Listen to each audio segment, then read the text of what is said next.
Hello guys, today from Medbrains want to speak you about Varicella-zoster virus. Varicella-zoster virus causes varicella, another name called chickenpox, and herpes zoster as shingles. Today I'm thinking to explain how to put this into your brain so much easily. This time what I did was I wrote varicella and I wrote here R rash. It means itchy rash because I is itchy, R is rash. So C, to remember, this is varicella. So C stands for chicken pox.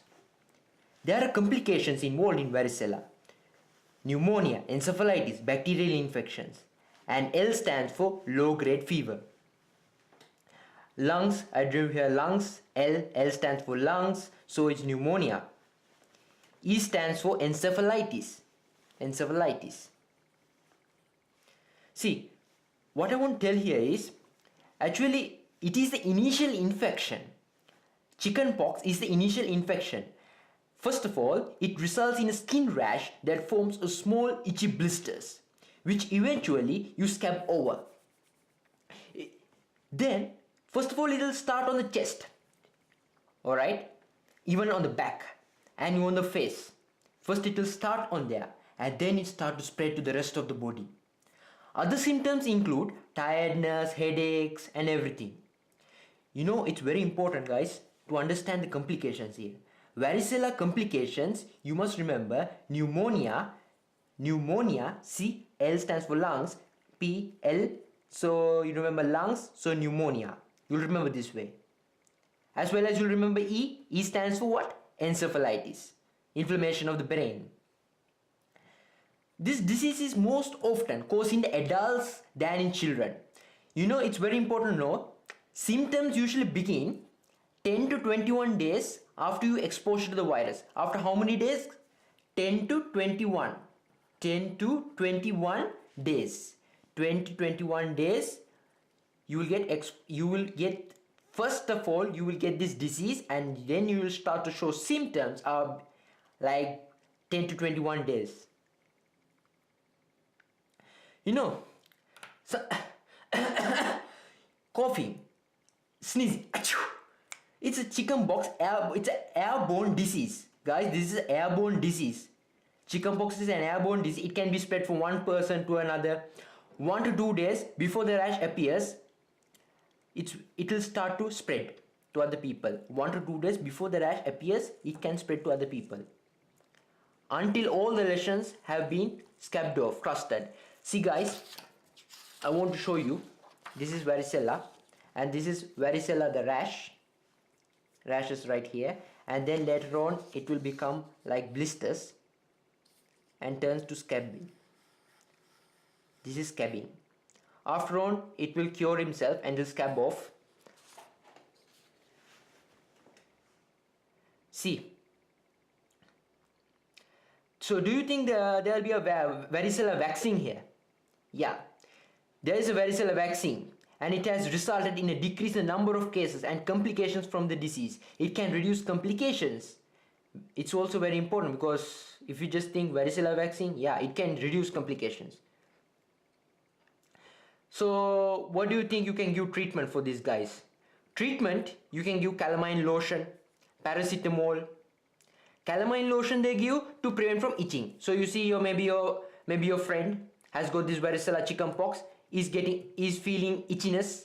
Keeping the fingernails to short to decrease injury from scratching is also important. So you cut the nails. If there's some rash, apply calamine lotion, done. And then you can use paracetamol to help with fever. That's what. You know what type of fever they get? Low grade fever. L stands for low grade fever.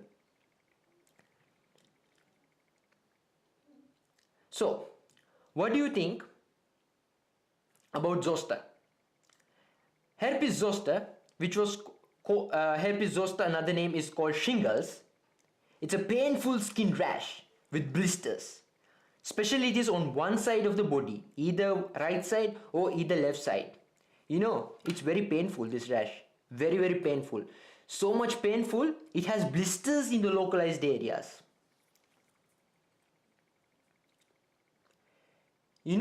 This blisters is, how is this formed, these blisters? It is formed, the blisters in a stripe form, in a stripe. It is like only single wide stripe either on the right side of the body or either on the left side of the body. It can happen on either right side of the face or left side of the face, or on the right side of the body or left side of the body. 2 to 4 days, 2 to 4 days before the rash appears, before this rash appears, 2 to 4 days, you will feel local pain in that area. Now this is in my hand and I'm going to get rash right here, alright, after 2 to 4 days, and I'm feeling pain in this area. Understood? There is fever, headache, feeling tired. These are all common. See, I wrote here S. S stands for shingles, and T, tired, tingling, or local pain on the site before rash occur. But one thing I want to tell you, usually this rash will heal within 2 to 4 weeks, it will heal. But however, some people develops ongoing nerve pain which can last for months to years. How many? From months or years this can persist. This is post-herpetic neuralgia. Post-herpetic neuralgia. Post-herpetic neuralgia.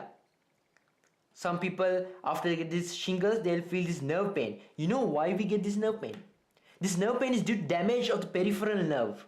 Peripheral nerve, it has got damaged because of the reactivation of the Varicella-zoster virus.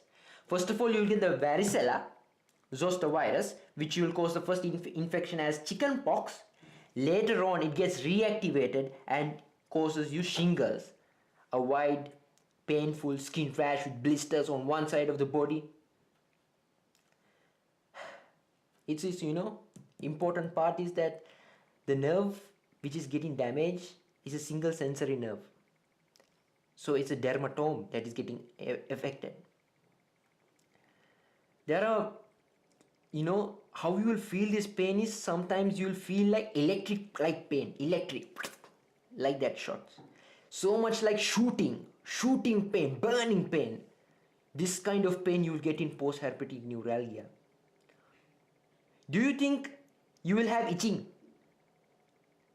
Itching can also occur. In zoster virus, yes, there will be itching. So guys, I have one problem. See, you can give for the medications to the skin, you can give like topical anesthetics, lidocaine, to give for a mild pain, to help them treat mild pain. You know what I have written here? Here's rash. If rash spreads to eyes, if this rash in zoster, if it spreads to eyes, it will lead to vision loss. It will lead to what? Vision loss.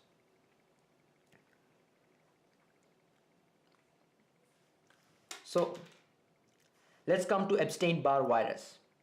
Varicella-zoster virus is herpes virus number 3.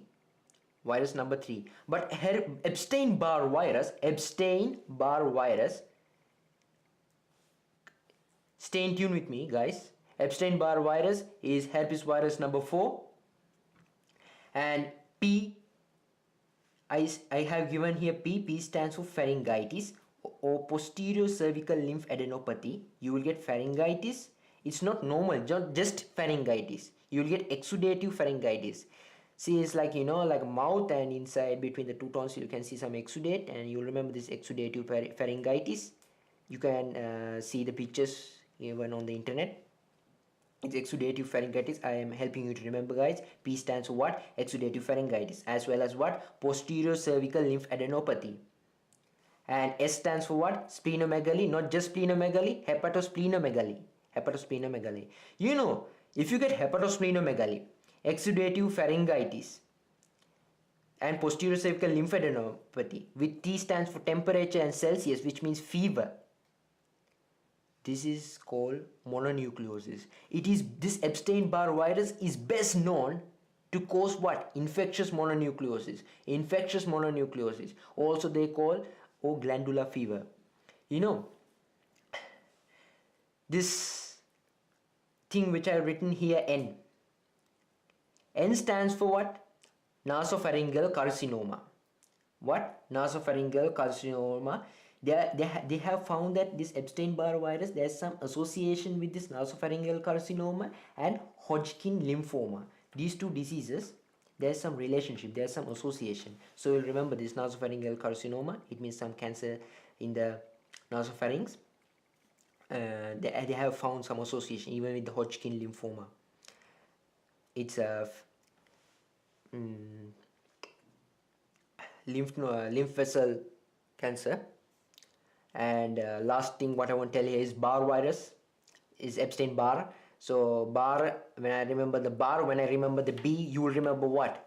It has association with what? Burkitt lymphoma. So can you think what is Burkitt lymphoma? Burkitt lymphoma is very dangerous, guys. Burkitt lymphoma is a B lymphocyte cancer. It's like this. You can see it's a B lymphocyte cancer. You see jaw has been swelling. There is the jaw has swelled so much, even there is disruption of the teeth inside and the obstruction of the airway. And this is just not a normal thing. It's just due to what? Why this happened? Why there's jaw swelling? Why there's disruption of teeth? Why do you see this big thing? Why do you see this big jaw swelling? It's all due to tumor. This is B lymphocyte what? B lymphocyte cancer. Burkitt lymphoma. B bar B. B stands for Burkitt lymphoma. So Epstein-Barr virus, you will get rash. Of course, you will get rash. Some people may even appear asymptomatic. Some people show symptoms. It's very important to know that also. This is all I want to tell you about Varicella-zoster virus and Epstein-Barr virus. Thank you.